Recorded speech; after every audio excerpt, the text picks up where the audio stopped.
Bonjour tout le monde, il est 11h05. Je pense qu'on va commencer. On est actuellement avec une trentaine de participants. Je suppose qu'il y en a d'autres qui vont encore s'y ajouter, mais bon, comme il est 11h05 déjà, je pense qu'on peut commencer. Donc, bienvenue tout le monde dans ce Community Talk qui est aujourd'hui exceptionnellement en français, vu que nous allons parler avec nos collègues du Congo et que c'est quand même plus facile de communiquer en français. Donc, nous avons le plaisir de présenter ici justement nos collègues de Kisangani et plus particulièrement donc ceux de l'Université de Kisangani, l'UNIKIS en abrévié.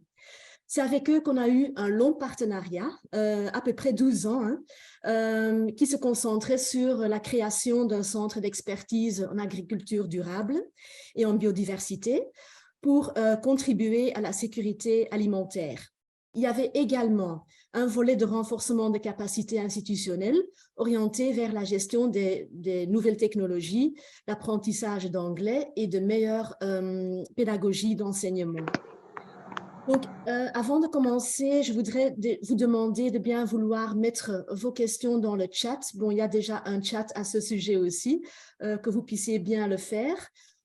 Sinon, à la fin des présentations, il y aura aussi une session de questions-réponses durant laquelle vous pouvez aussi poser vos questions de vive voix. Donc, c'est comme vous voulez, soit à la fin des présentations, soit dans le chat. Et donc, tout sera traité à la fin des présentations.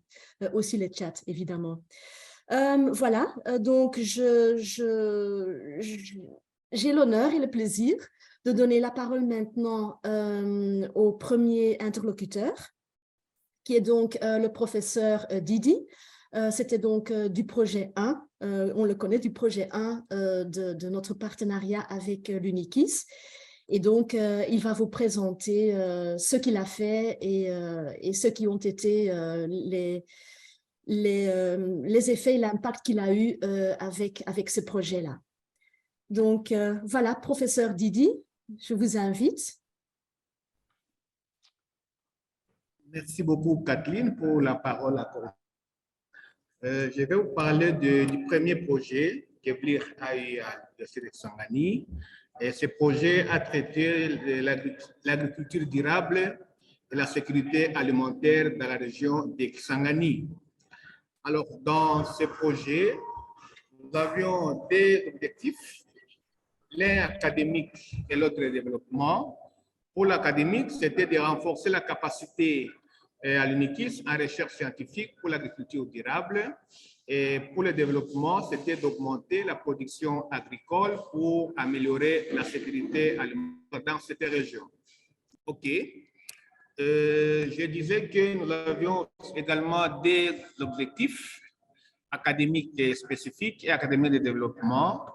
On devait renforcer la capacité académique dans les domaines de la fertilité du sol, de la phytotechnie, des ressources génétiques, de la sélection des cultures vivrières, mais aussi la protection des plantes contre les maladies et les ravageurs. OK. Et pour les objectifs spécifiques de développement, c'était d'augmenter la production agricole durable par l'amélioration de la fertilité du sol, l'amélioration des pratiques agricoles, mais aussi l'utilisation des variétés adaptées et le développement de l'expertise dans le domaine de la protection des plantes. Alors, nous avons eu quelques réalisations importantes. La première, c'est que ce projet nous a permis d'établir un champ vitrine d'agriculture durable qui a comporté comme technique les semis directs et écologiques, la culture en assiette sous tapis vert, mais aussi l'application de fumier comme fertilisant organique.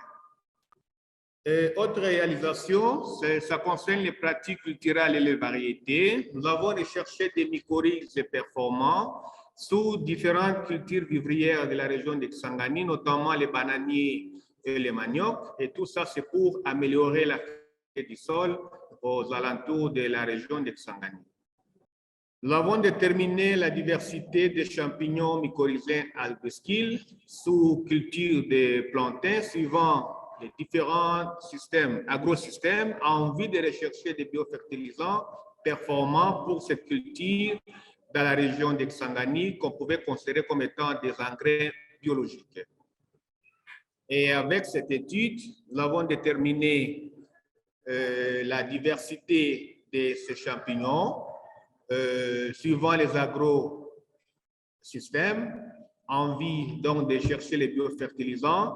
Pour cela, nous avons fait un inventaire, nous avons sélectionné, mais aussi multiplié les souches locales des mycorhizes associées aux cultures vivrières de notre région.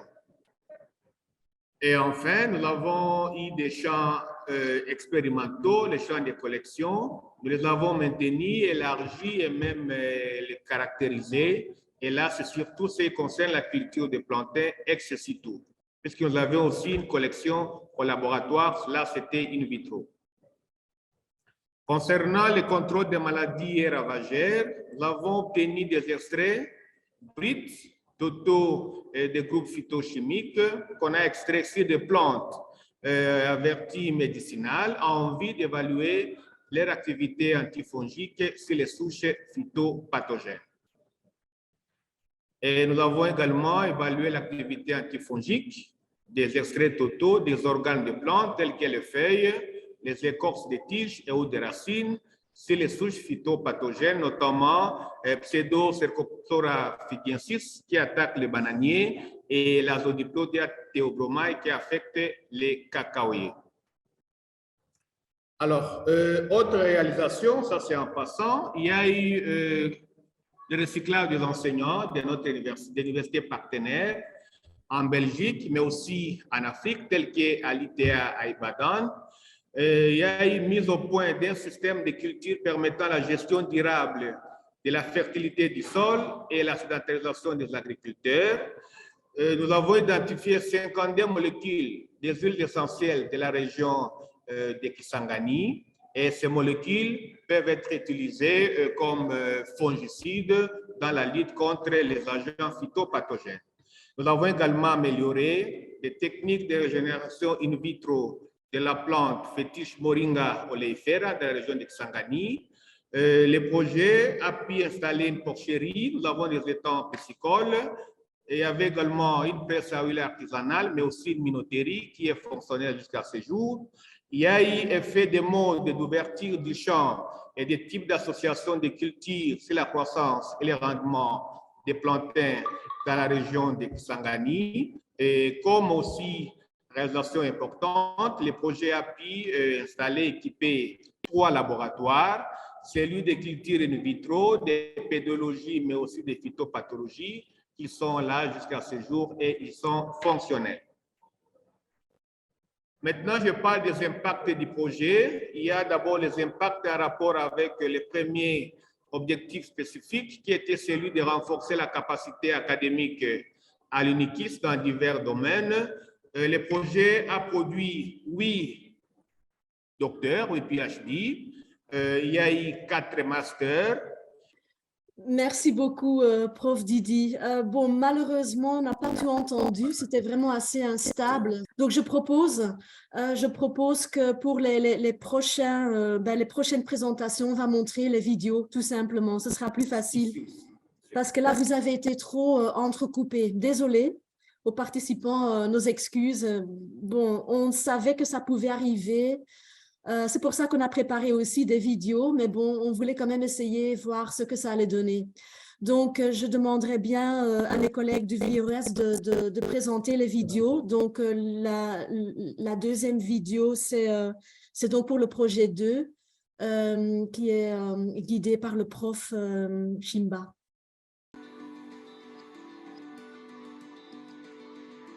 La biodiversité est un terme plus large et s'il faut le définir en résumé, nous disons la biodiversité reflète le nombre, la variété et la variabilité des organismes vivants.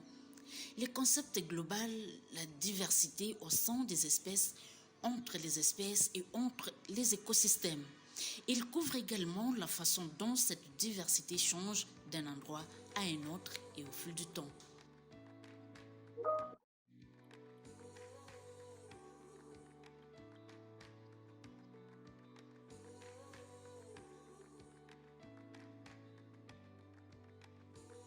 l'apport de la biodiversité à la formation et à la sécurité alimentaire dans le bassin nord-est du Congo, précisément à Kisangani.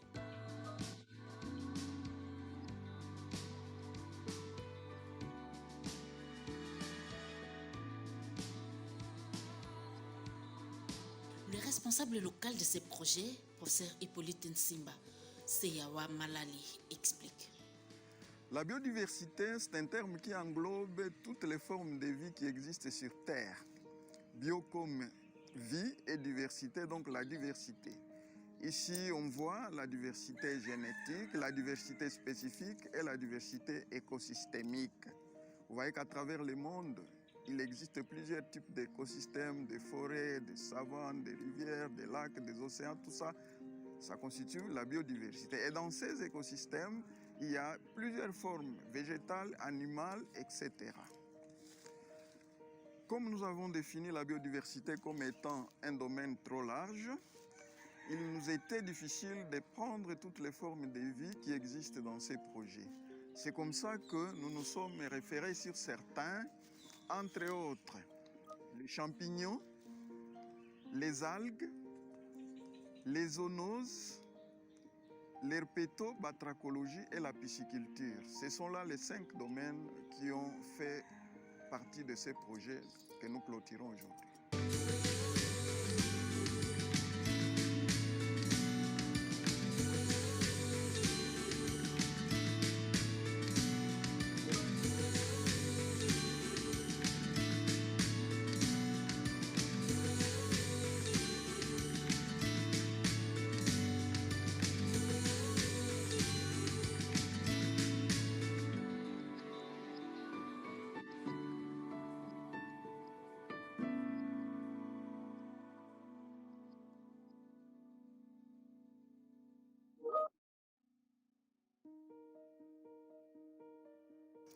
Ce projet a eu d'impact très important à Kisangani et même en RDC, parce qu'il faut signaler que nous avons bénéficié d'un financement belge qui nous a permis de doter nos laboratoires de matériel important, de les réhabiliter à nos préférences.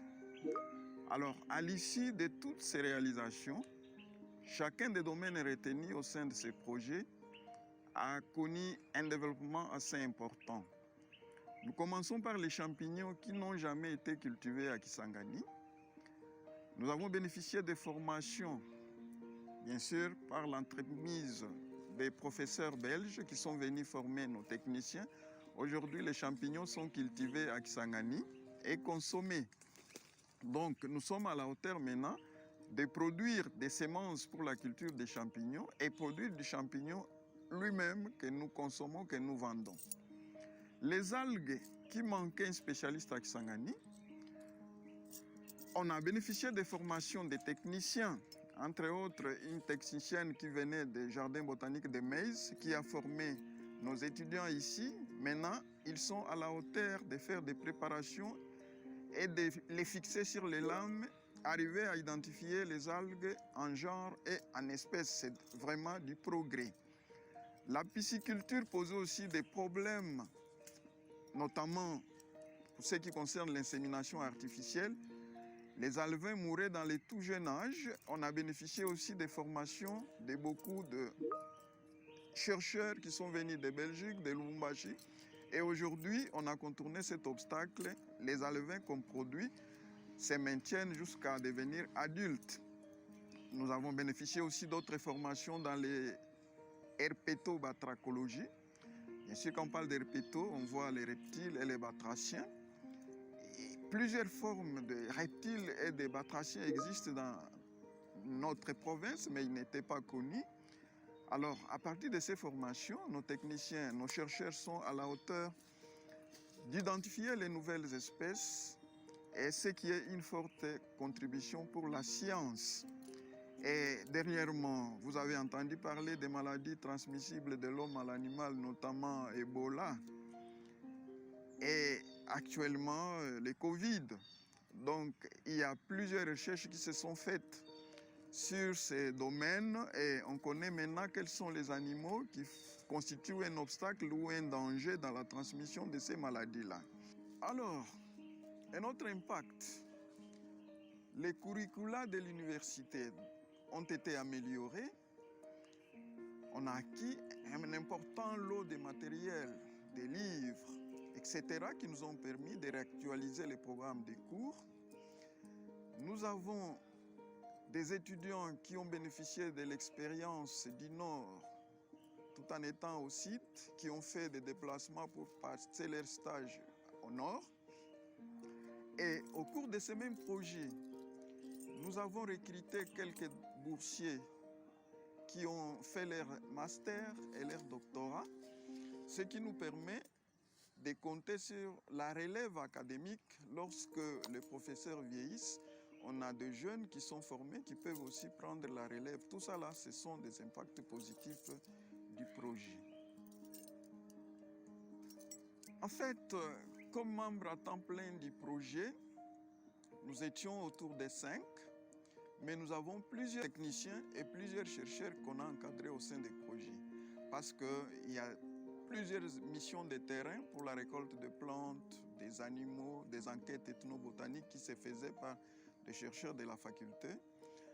À ce moment-là, on ne les a pas incorporés dans l'équipe proprement dite, mais ce sont des gens qui intervenaient d'une façon ponctuelle, mais ce qui était permanent, c'est 5. Il faut signaler aussi les 5 du Sud, il y a aussi 3 du Nord, donc de la Belgique, donc on forme une équipe d'environ 8 personnes.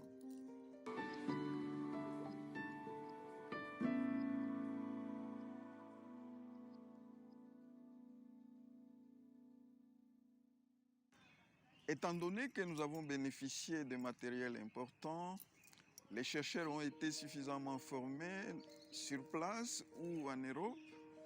Maintenant, le projet prend fin, c'est-à-dire les financements s'épuisent. Nous comptons maintenant sur l'effort local, notamment le renfort de l'Université de Kisangani par un appui, soit financier, technique, etc.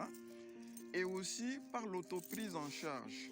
Par l'autoprise en charge, c'est-à-dire qu'il y a certaines activités de ce projet qui sont rentables, notamment si on a cultivé les champignons, on peut les revendre. Si on a produit des poissons, on peut se revendre et soutenir certaines activités.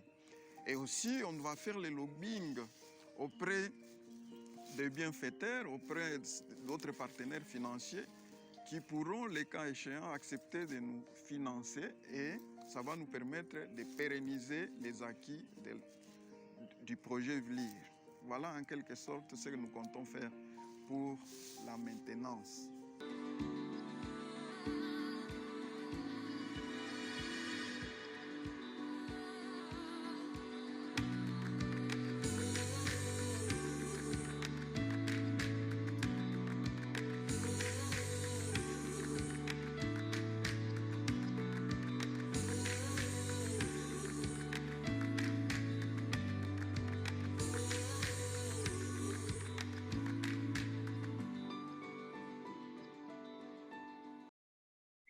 Voilà, merci beaucoup le prof Chimba, même si c'était une vidéo, hein, donc ils ont vraiment bien préparé ça, donc et le PowerPoint et la vidéo, en cas de panne, et bon, on a quand même eu des difficultés de fluidité d'internet, voilà, donc c'est pour ça qu'on a préféré de mettre la vidéo.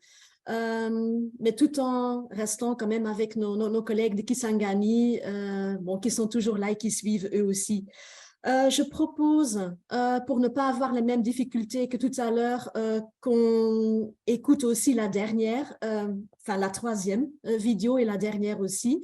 Donc, la troisième vidéo. Et en fait, même la première présentation, elle était quand même un peu problématique. Donc, si vous voulez qu'on mette aussi la première vidéo, parce qu'on a quand même eu des difficultés de bien suivre le professeur Didi, on pourra aussi jouer cette vidéo-là. Mais donc, je le vois déjà à l'écran, le prof Augustin, bonjour. Et donc, on va aussi mettre votre vidéo plutôt que votre présentation PowerPoint. Je pense que c'est plus sûr. Si vous êtes d'accord? OK. Bon, on va mettre la vidéo. Donc, on va voir la troisième vidéo du professeur Augustin Issoy.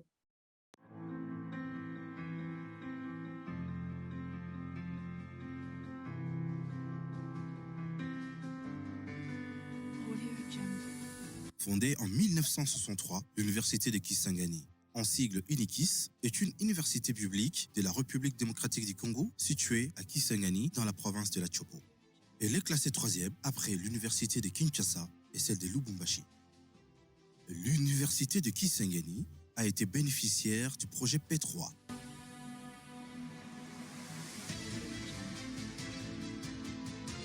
Né de la coopération universitaire institutionnelle entre les universités flamandes de la Belgique et l'Université de Kisangani, en RDC. C'est un projet transversal touchant les 8 facultés de l'Université de Kisangani. Faculté des lettres et sciences humaines. Faculté des sciences économiques et de gestion. Faculté des droits. Faculté des sciences sociales, administratives et politiques.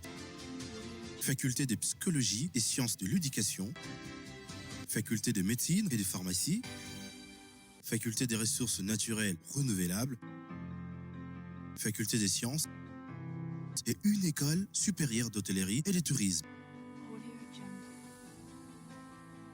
Le professeur Augustin Issoy, responsable local P3 Sud. Le projet P3, c'est, comme vous l'entendez, le troisième projet de la coopération universitaire institutionnelle entre les universités flamandes de la Belgique et l'université de Kisangani au Congo. Voilà, et c'est un projet transversal qui touche pratiquement tous les domaines ou toutes les facultés organisées à l'université de Kisangani. Mais il ne touche pas seulement aux facultés ou à l'école supérieure, il touche aussi à l'administration, à la comptabilité, finance. Voilà, un projet vraiment transversal comme on peut le constater. Sûrement, je peux dire qu'ils ont été atteints à 80-95%, parce que rien n'est parfait dans ce monde. Si par exemple je prends, parce que nous avions 3 sous-volets de ce projet, il y a le volet anglais académique, le volet informatique, le volet pédagogie. Il y a aussi d'autres volets supplémentaires comme l'implémentation d'une coordination de recherche et d'autres petits volets qu'on peut évoquer plus tard. L'apport du P3 à l'université peut se résumer à travers les 3 grands axes. D'abord par rapport aux nouvelles technologies de l'information et de la communication, je constatais que nous avons visé la digitalisation de l'université, c'est-à-dire la numérisation.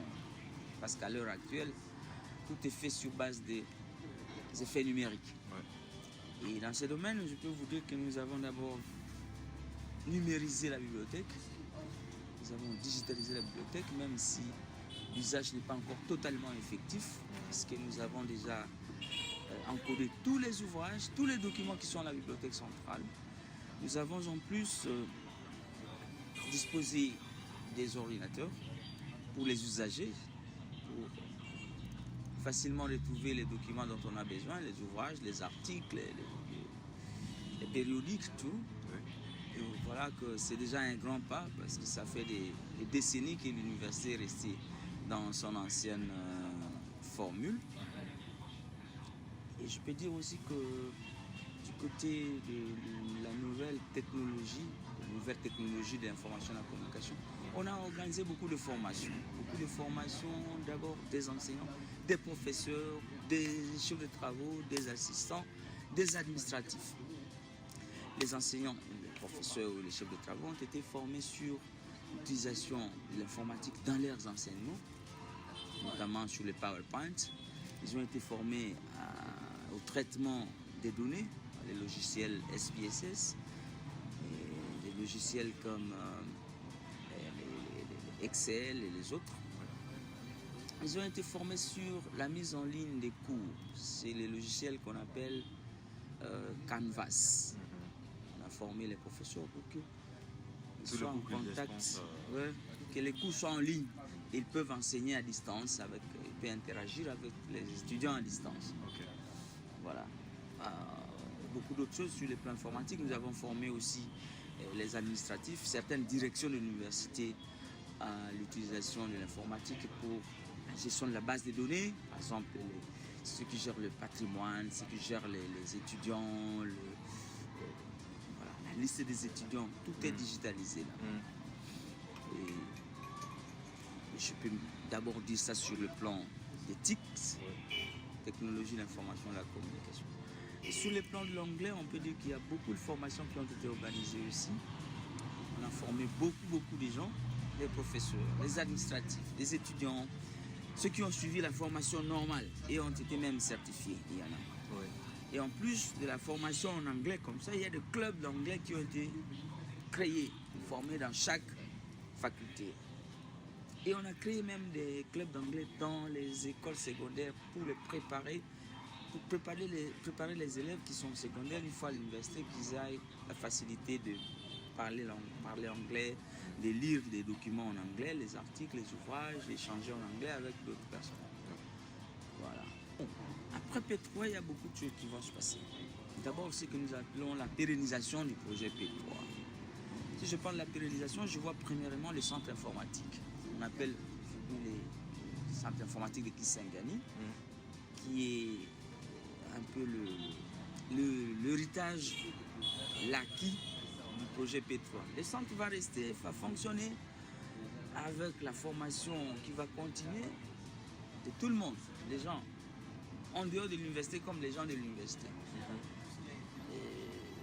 Je vois le laboratoire d'anglais qu'on a équipé. Il y a le matériel qu'on peut utiliser pour la formation, même l'auto-formation. Les centres où le laboratoire d'anglais a produit des documents, un livre, les Follow Me. On a produit des CD d'auto-formation, et même audio et vidéo. Et ça va rester pour la formation. Il y a aussi la troupe théâtrale qui continuera. Et aussi, les gens viendront toujours dans ces centres pour suivre les formations en anglais. Ce sera bénéfique et pour les centres, et pour l'université, et pour les participants à la formation. Merci beaucoup. Le projet P3 s'adresse non seulement aux professeurs, chefs de travaux et aux assistants, mais aussi aux administratifs et spécialement aux étudiants qui sont le premier bénéficiaire. Réalisation. Le volet informatique s'est penché sur la digitalisation de l'université de Kisangani. Une innovation. 12 325 ouvrages, 164 thèses et 331 mémoires de thèse ont été encodés. 3 ordinateurs sont mis à la disposition des usagers. La création du centre informatique de l'UNIKIS, qui est un centre de formation en informatique ouvert aux membres de la communauté universitaire ainsi qu'au public extérieur. Et toutes ces formations sanctionnées par des certifications. Oui, bien sûr, je suivi la formation du centre technologique de Kisangani, CTK. Et cette formation m'a vraiment aidée. Déjà à l'époque, je suis étudiante en informatique. Et déjà pour choisir mon cursus, c'était compliqué parce qu'il y avait réseau et il y avait aussi la conception. Mais en suivant cette formation, je me suis mise en tête, je me suis basée beaucoup plus sur les réseaux. Et puis là, m'a aidée parce que des fois, on s'attendait à ce que nos enseignants nous apprennent tout. Mais suite à cette formation, j'ai appris que je peux même m'auto-former. Voilà pourquoi j'ai commencé à suivre des cours en ligne, j'ai même des certifications en ligne. Et jusqu'à aujourd'hui, je n'arrête pas et j'ai continué d'évoluer et d'avancer. Ah oui, d'accord, je les encourage. Il ne faut pas qu'ils aient peur, même si vous n'avez pas une bonne base. L'essentiel de commencer, de faire quelque chose. Et si tu as des difficultés, on est là. Et entre nous, on peut toujours s'entraider. Et on verra qu'avec le temps, on va commencer à bien évoluer, à bien acquérir les connaissances que nous n'avions pas avant. Et ça va vraiment nous aider dans notre vie de tous les jours. Merci, c'est moi qui vous remercie. Le volet anglais dirigé par le professeur Arthur Chimwanga Badibanga. Création du laboratoire anglais académique équipé des ordinateurs. 14 clubs d'anglais ont été créés dans les 8 facultés de l'université de Kisangani et dans d'autres universités de la ville et dans 5 écoles secondaires. Création d'une troupe théâtrale pour monter des scénettes en anglais. We are learning English by using the technique learning plenty. technique. It means that they're going to combine two methods. First is the method of face-to-face, which the teacher is going to teach English in front of students or learners in auditory. Formation en anglais des professeurs, chefs de travaux, assistants, les étudiants et les administratifs de l'université sanctionnés par des certifications internes et externes. La publication d'un livre Follow Me, une petite merveille contenant des leçons faciles et pratiques pour l'apprentissage de l'anglais. Le projet P3 est né de la collaboration universitaire institutionnelle entre l'Université de Kisangani et les principales universités, site Leuven, UB, Grand, Hasselt et Anvers. Il s'agit d'un projet qui est troisième au classement parce qu'il y a eu P1 qui s'occupe de l'agriculture durable, tout ça, et à P2 qui s'occupe également de la biodiversité et compagnie, mais il y a P3 qui s'intitule Renforcement des capacités institutionnelles. Alors, dans ce projet-là, il y a des volets ou des sous-projets. Il y a l'anglais, le volet anglais, il y a le volet informatique, il y a le volet pédagogie. Et il y a également l'assurance qualité, bien sûr, et puis la recherche. What can I say? We generally call this project P3. P3, what does it mean? That is project number 3, because there were number 1 and number 2. Number 1 and number 2 dealt mainly with agriculture, food concern, but we were concerned mainly with, the reinforcement of capacities of, the personnel of universities. The personnel of university, that you speak of administrators, teachers. Among teachers, we have junior lecturers, senior lecturers, professors, administratives, and especially the targeted for us, they are students. And then these projects helped us in 3 different compounds. We worked on, computer science, we worked on pedagogy and English. For us, I think we dealt mainly with English. What did we do? We opened 8 different clubs according to our 8 faculties. Without forgetting, we have also the School of Turing and Hostelry.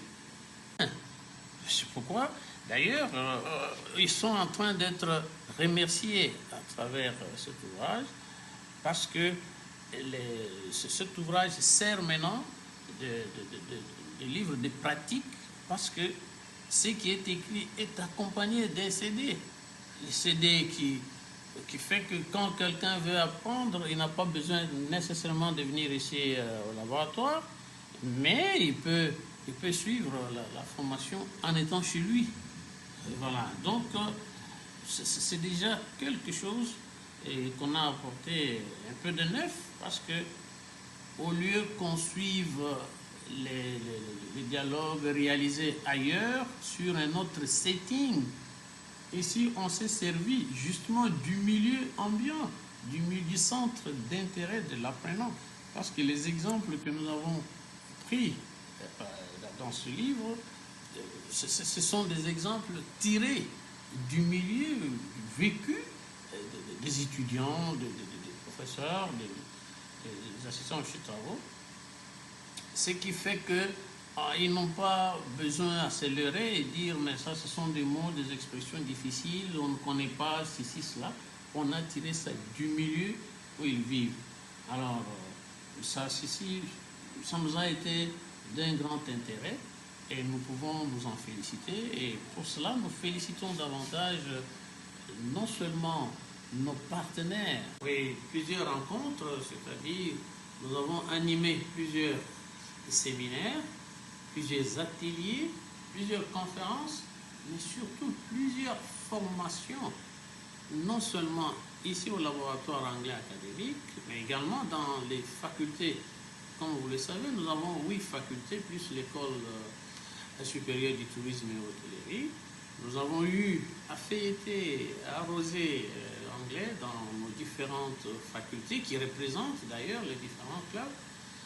Et voilà, nous sommes sûrs d'avoir atteint notre objectif, parce que, surtout pour les enseignants, dans le temps, nos enseignants, pour les préfaces ou les abstracts de leurs travaux, ils venaient nous donner ça à l'état, comment dirais-je, brut.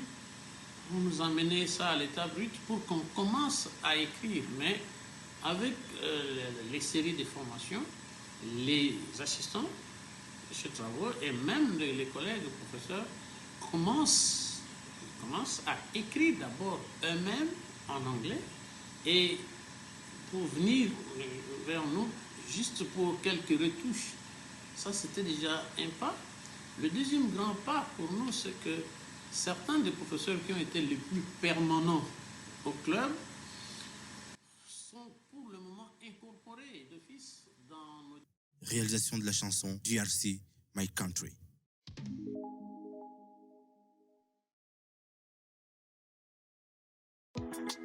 Son of Congo.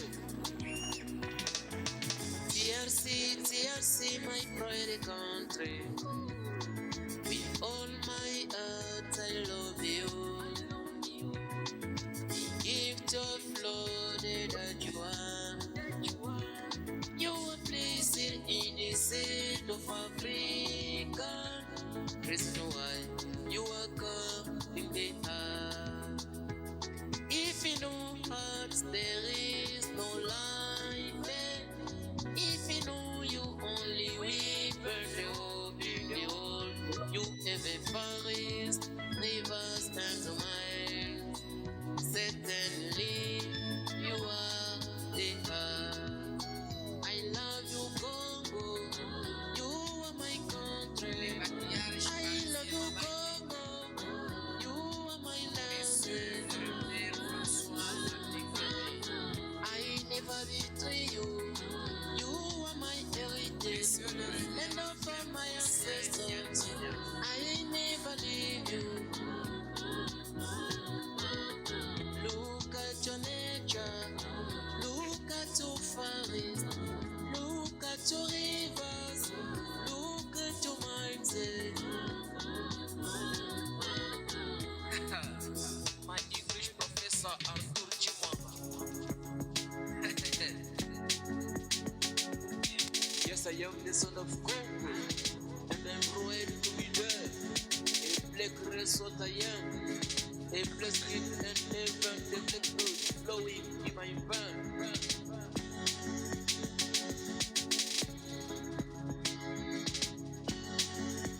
We are the Congolese people, the mighty for this land. On the sense, we must protect our common patrimony.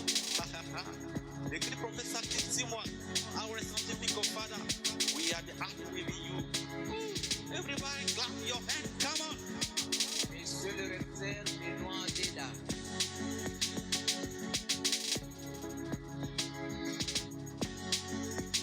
Ganalingi Congo, you are so wonderful.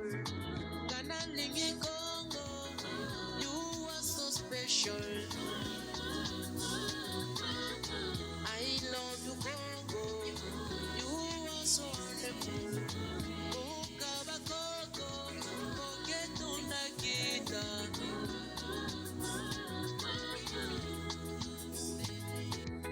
Welcome in a kiss. Welcome is a kiss. And you too, even today. Yes, babe. Yes, say. Yes, babe.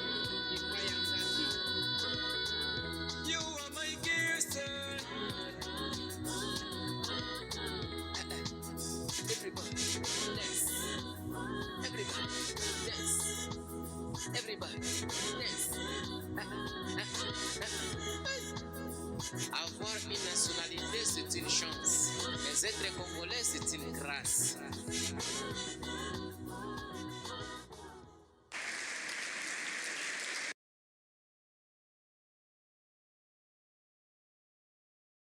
Thank you very much for P2, so project 2, even if it was not in PowerPoint form, we enjoyed the video. It was very lively, thank you. So, as the first PowerPoint, excusez-moi, je devrais parler en anglais, j'avais oublié. Donc, bon, comme la première présentation PowerPoint était très entrecoupée, nous allons donc montrer la vidéo aussi pour le projet 1. Donc, on retourne au début pour le projet 1 pour la vidéo. Et donc, comme je disais tout à l'heure pour la deuxième présentation, qui était donc une vidéo, merci beaucoup, c'était très vivant. Donc voilà, même si vous n'avez pas pu présenter en PowerPoint, nous avons bien aimé cette présentation. Alors, je vois un peu mes collègues, la troisième vidéo qui en fait est la première, est-ce qu'elle est prête à montrer?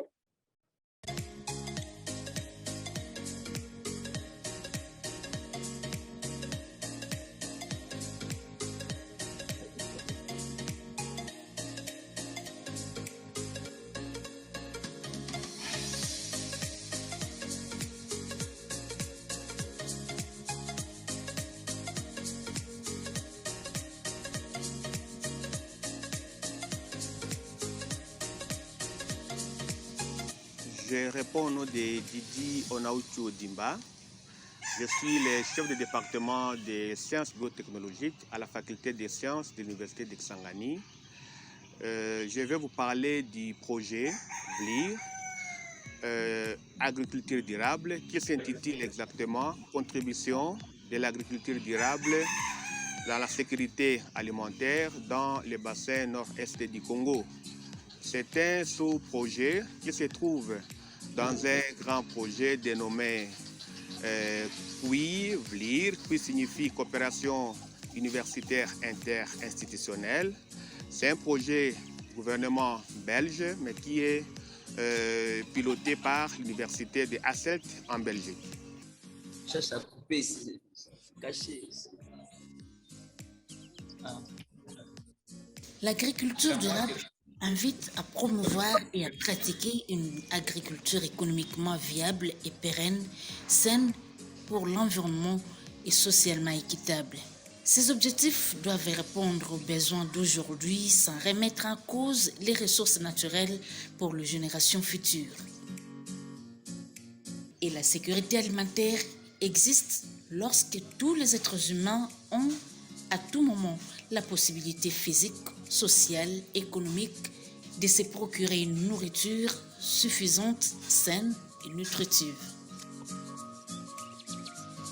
Ce projet vise principalement à renforcer la capacité académique dans le domaine de la fertilité du sol, de la phytotechnie, des ressources génétiques, la sélection des cultures vivrières ainsi que la protection des plantes. Ça, c'est un des objectifs spécifiques.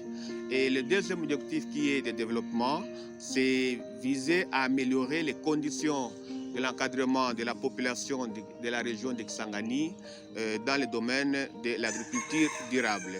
Et il voudrait aussi contribuer à l'augmentation de la production agricole durable par l'amélioration des connaissances sur la fertilité du sol, les pratiques culturales, les variétés et le contrôle des maladies et ravageurs sous principale culture vivrière qui doivent être bien vulgarisés auprès des agriculteurs.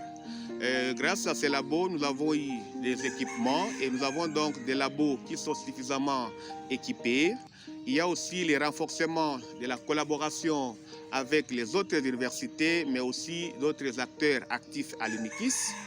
Il y a la disponibilisation des intrants agricoles, tels que les semences de base, qui sont de qualité. Et enfin, il y a la vulgarisation des résultats des recherches sur l'agriculture durable. Et dans ce projet, qui a duré 10 ans, nous avons fait plusieurs réalisations. Je vais vous présenter quelques-unes.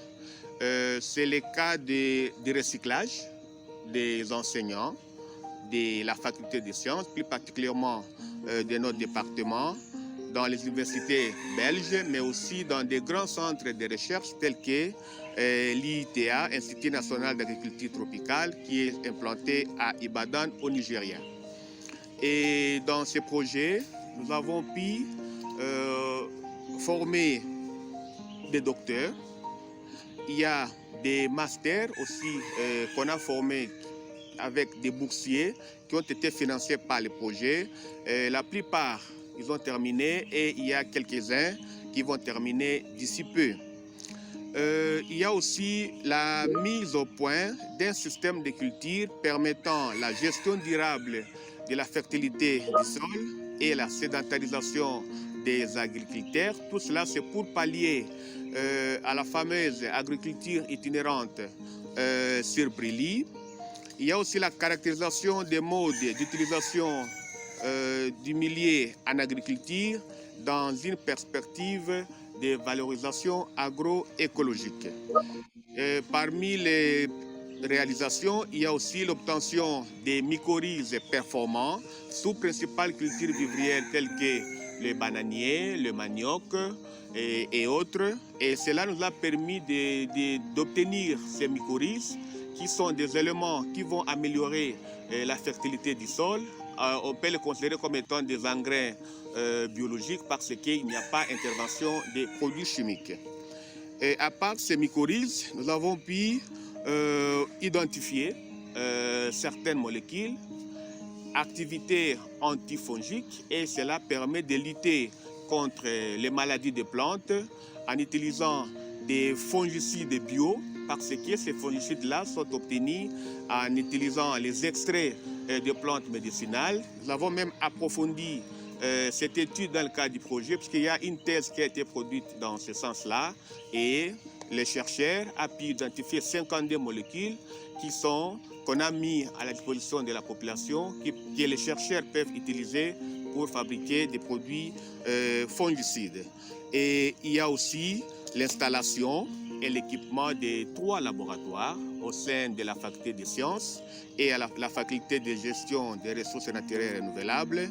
Il s'agit de la faculté des laboratoires de pédologie, des laboratoires de culture in vitro et génétique et amélioration des plantes, et il y a également les laboratoires de phytopathologie.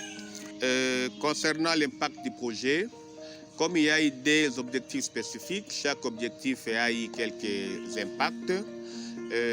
Concernant le renforcement de la capacité académique dans le domaine de la fertilité du sol, de la phytotechnie, des ressources génétiques et la sélection des cultures vivrières, ainsi que la protection des plantes, nous avons formé 7 docteurs à thèse, dont un est en cours de finalisation. Donc, s'il lui termine, il y en aura 8.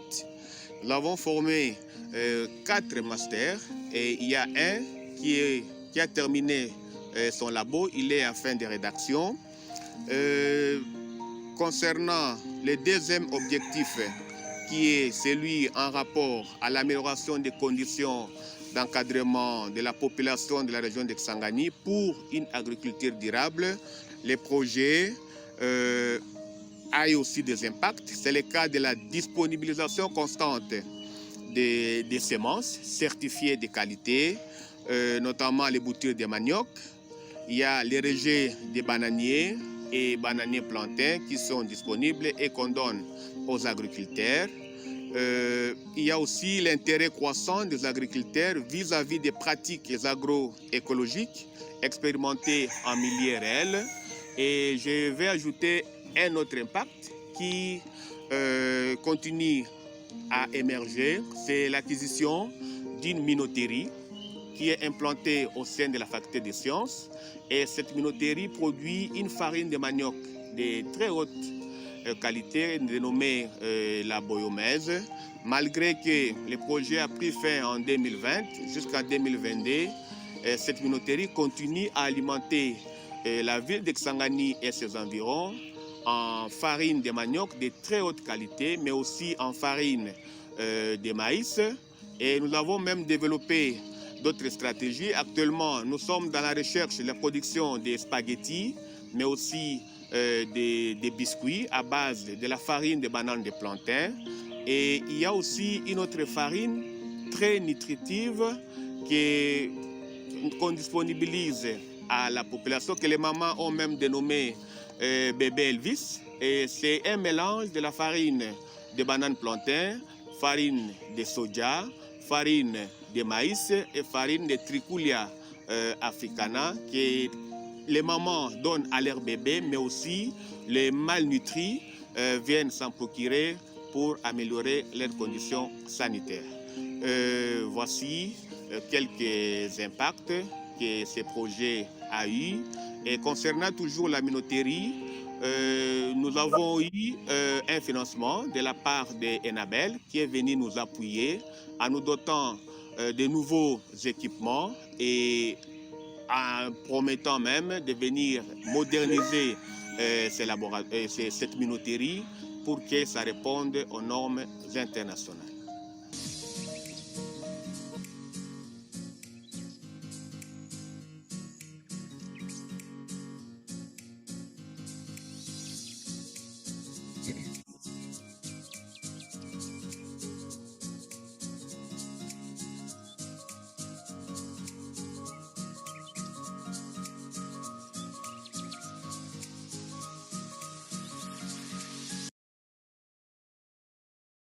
Merci beaucoup aux collègues de Kisangani, merci au docteur, au professeur Didi, qui avait déjà commencé par son PowerPoint au début, mais bon, comme la communication était tout le temps entrecoupée, c'était mieux de montrer quand même la vidéo. Comme ça, je pense que vous avez tous pu mieux suivre.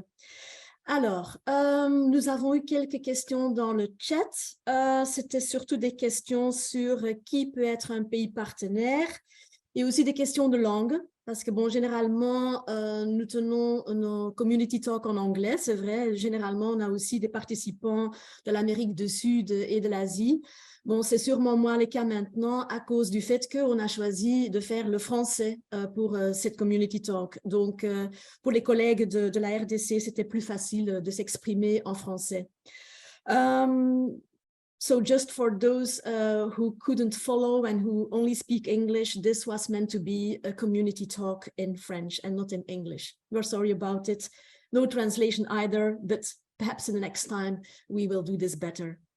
Alors, j'avais une question de quelqu'un qui demandait qu'est-ce qui était l'agenda de cette réunion. Je ne sais pas, donc c'est un community talk.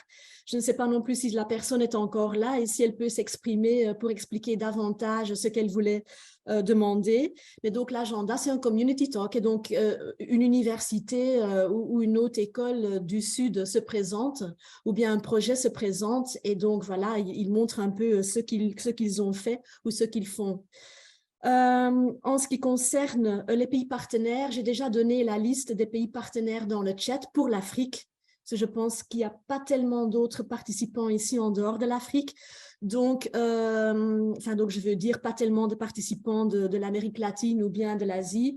Donc, vous trouvez la liste dans le chat, mais également sur notre site web, tout expliqué. Voilà. Donc, encore un grand merci à nos collègues de Kisangani. Et donc, peut-être on peut répondre à la première question. Je vois une main là de Joël Tungi. Donc, oui, je dirais, allez-y, on vous écoute. Bonjour, merci beaucoup pour la parole. Je tiens premièrement à vous féliciter tous les membres qui ont participé au projet parce que je vois vraiment les résultats qui étaient vraiment très positifs à mon avis. Mais ma question se plisse par rapport à la présentation du professeur Didi, mais aussi la troisième présentation, qui était la deuxième vidéo. Voilà. Les résultats sont vrais positifs, mais j'aimerais plutôt un peu savoir les activités après projet. Comment est-ce que vous garantissez la durabilité de ces projets, notamment les entretiens des matériels, des laboratoires, mais aussi voilà, comme les ordinateurs, parce qu'on nous a parlé de la digitalisation de l'université de Kisangani.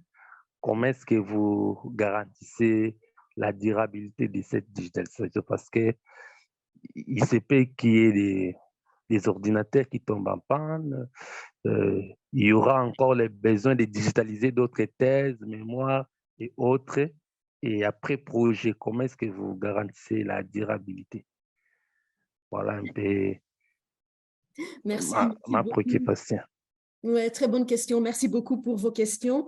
Alors, je propose d'aller d'abord auprès du professeur Augustin hein, pour tout ce qui est ordinateur, ICT, etc., donc matériel de bureau, etc.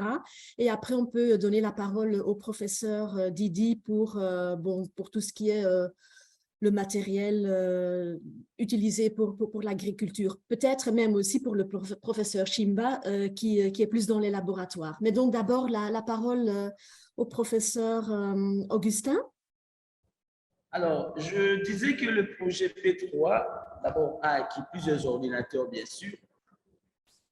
Et qu'on sait que ces ordinateurs ont une durée de vie, une certaine durée de vie.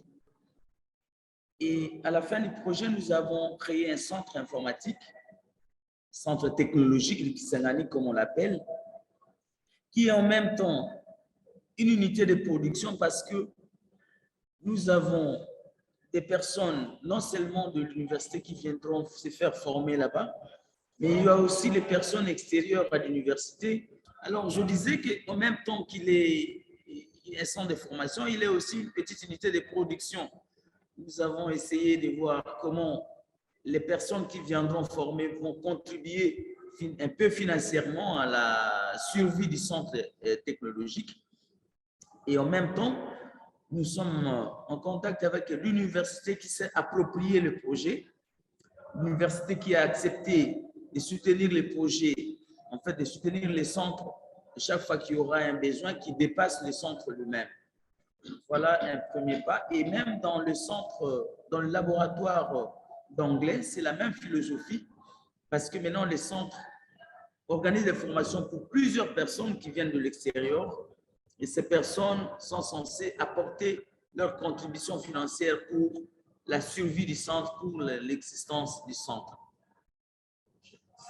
Et en plus de ça, je peux ajouter un autre aspect que nous avons aussi un projet Short Initiative qui vient encore appuyer davantage les centres et nous serons toujours vigilants pour voir comment les centres ne doivent pas s'arrêter, comment ils doivent fonctionner continuellement. Merci. Merci beaucoup, professeur Augustin. Professeur Didi, vous pouvez en dire un mot? Comment vous prévoyez la durabilité? Merci Kathleen pour la parole. Je remercie Joël pour sa question. Concernant la durabilité du projet agriculture durable, avec les 3 laboratoires que nous avons acquis grâce au projet, nous avons encore une seconde chance parce qu'en dehors des financements à venir, il y a la Banque mondiale qui est venue rééquiper ces laboratoires et ces laboratoires constituent actuellement des centres de recherche pour tous les chercheurs de l'Est qui viennent faire leurs travaux de recherche. Ceux qui font la thèse, le master, ce sont les labos que les VLIR a laissés qui sont utilisés et moyennant quelque chose qui permette la maintenance de ces laboratoires. Nous avons eu une chance aussi grâce à VLIR. Il y a des techniciens de labo que nous utilisons comme des personnels passagers, mais qui ont été nommés par l'université. Et ces chercheurs gardent très bien le matériel acquis grâce au projet et cela nous donne de l'assurance pour la pérennisation.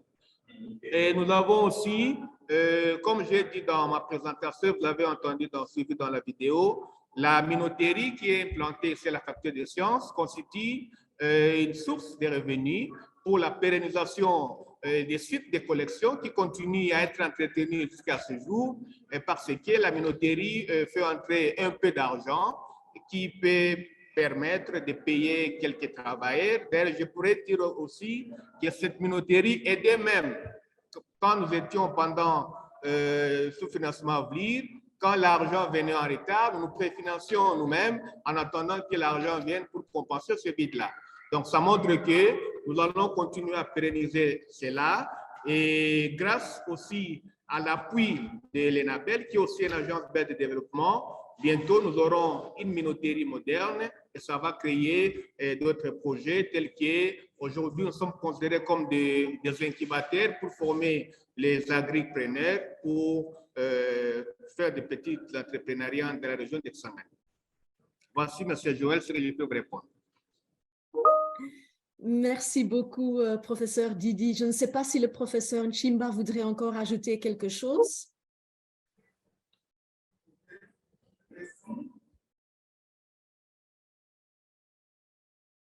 Je ne vous entends pas.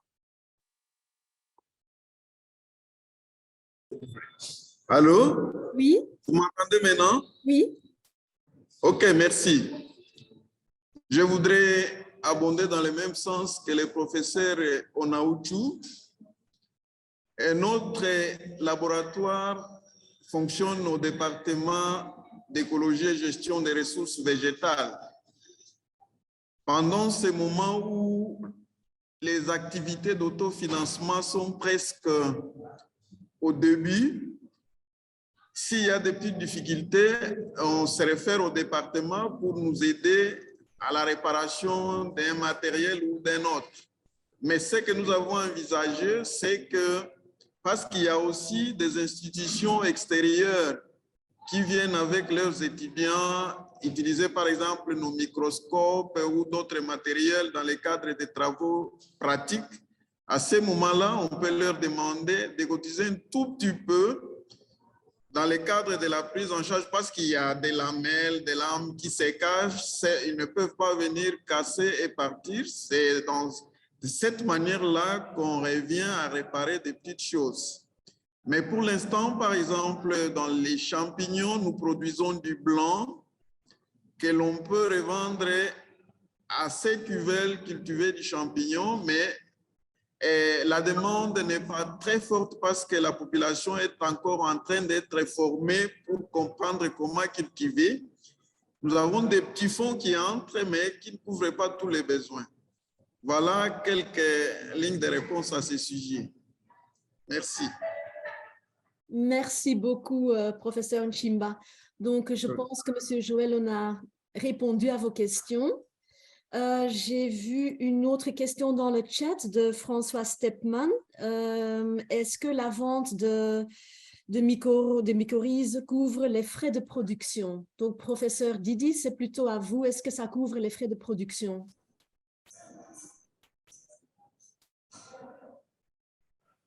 Oui, je vois. Est-ce que la vente de mycorhizes bananes couvre les frais de production? Et je ne comprends pas bien cette question puisque nulle part je n'ai pas dit que nous vendons les mycorhizes.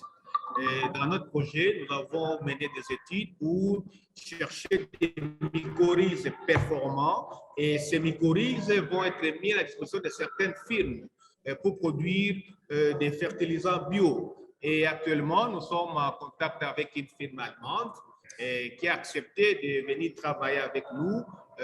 On va leur donner ces mycorhizes et ils vont essayer de les transformer et de les rendre commercialisables. Mais nous sommes limités seulement à les tester sur les cultures et nous avons vu que ça donnait de très bons résultats. Voici ce que nous avons fait. Merci beaucoup. Je ne sais pas si si c'est la farine, là, je peux comprendre. Si c'est la farine, là, je peux... c'est la farine, peut-être. Si c'est la farine de banane, là, je peux dire que ça couvre les frais de production parce qu'il y a un engouement et la population qui vient s'en procurer. En dehors du fait que nous vendons la farine.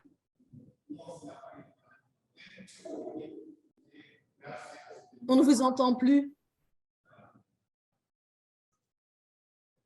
Allô? Allô?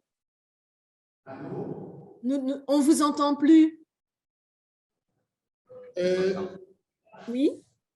Oui, maintenant ça va, c'est revenu, la connexion est revenue, je vous entends. OK. OK, donc en gros, la vente de la farine, ça couvre les frais de production. En fait, c'est ça, hein? Pardon? Farine de banane, farine de manioc et de banane. Oui, c'est ça, manioc et banane. D'accord, OK. Donc, je ne sais pas si ça répond à la question de François Stepman. Si jamais ce n'est pas le cas, vous pouvez encore spécifier. Je ne sais pas s'il y a d'autres questions.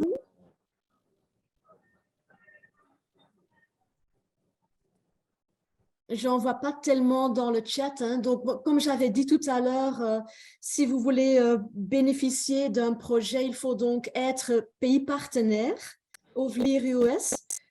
Donc, vous pouvez voir les pays partenaires pour les projets sur le site web du VLIR-US et également dans la petite liste que j'ai donnée dans le chat. Si vous n'êtes pas pays partenaire, il n'y a pas vraiment de possibilités. Il pourrait y avoir quelques possibilités de bourse à ce moment-là, mais pas de projet. Et encore que pour les bourses, bon, tout est indiqué sur notre site web. Je vois encore une question ici concernant la digitalisation de la bibliothèque de l'UNIKIS. On peut noter qu'actuellement, les documents présents dans cette bibliothèque peuvent être consultés en ligne. Bon, je pense que ça, c'est plutôt une question pour le professeur Augustin. Augustin, vous pouvez répondre à cela?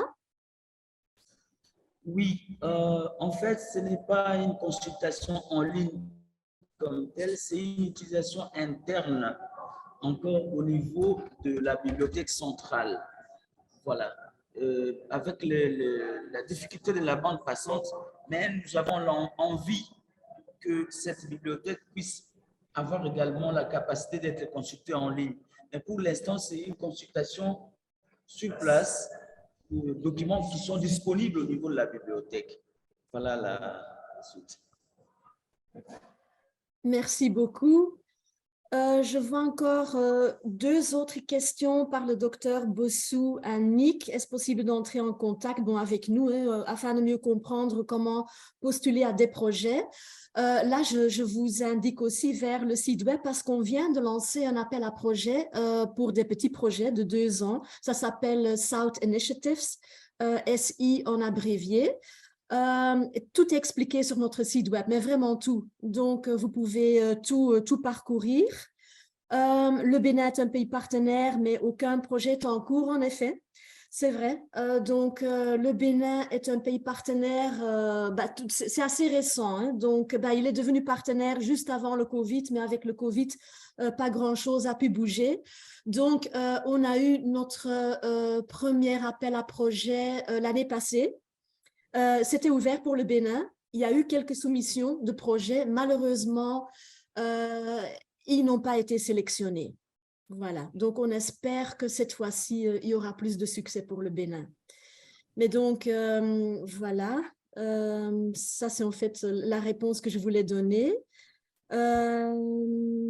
Oui, j'ai déjà donné notre site web, mais je vais encore le faire. Donc, je vous le mets ici, hein. Donc c'est www.vlirus.be. Donc c'est ça notre site web. Voilà, donc je viens d'envoyer cela. Je ne sais pas, je vois encore une autre question. Ça c'est plutôt un lien qui vient d'être envoyé sur les mycorhizes. Voilà, je ne sais pas s'il y a d'autres questions.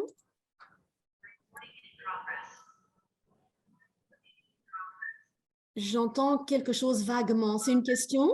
Oui, Catherine, je vois une question qui vient de m'être posée. Je peux? Oui, bien sûr.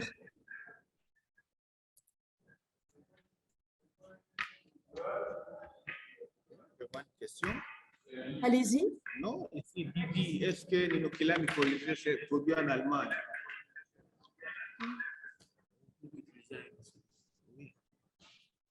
Oui, Didi, cette question. Je peux répondre à cette question? L'Allemagne. Oui, la firme allemande va nous aider à transformer nos mycorhizes produits localement pour être commercialisés dans tout le monde entier. Pas seulement en Allemagne ni en RDC. Tout celui qui en aura besoin va passer par nous. Ça va dépendre des accords que nous allons signer pour sa commercialisation. Voici la réponse. Merci beaucoup. Je ne sais pas s'il y a d'autres questions ou remarques.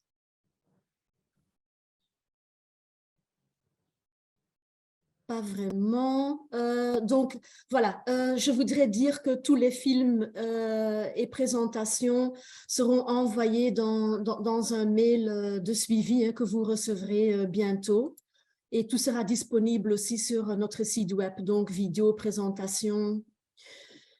Je ne sais pas, s'il n'y a pas d'autres questions ou remarques, je pense qu'on pourra procéder à la clôture de ce Community Talk.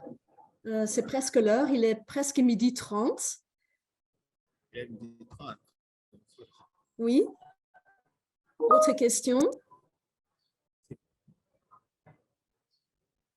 Non? Pas d'autres questions, pas d'autres remarques. Voilà, donc je pense qu'on a tout couvert, qu'on a couvert aussi les questions posées par le chat. Donc voilà, l'information est à trouver sur notre site web, aussi bien pour les pays partenaires que pour les démarches à entreprendre à soumettre un projet. Bon, il ne me reste qu'à vous remercier. Donc, merci à vous tous pour votre participation. Merci à ceux qui ont assisté.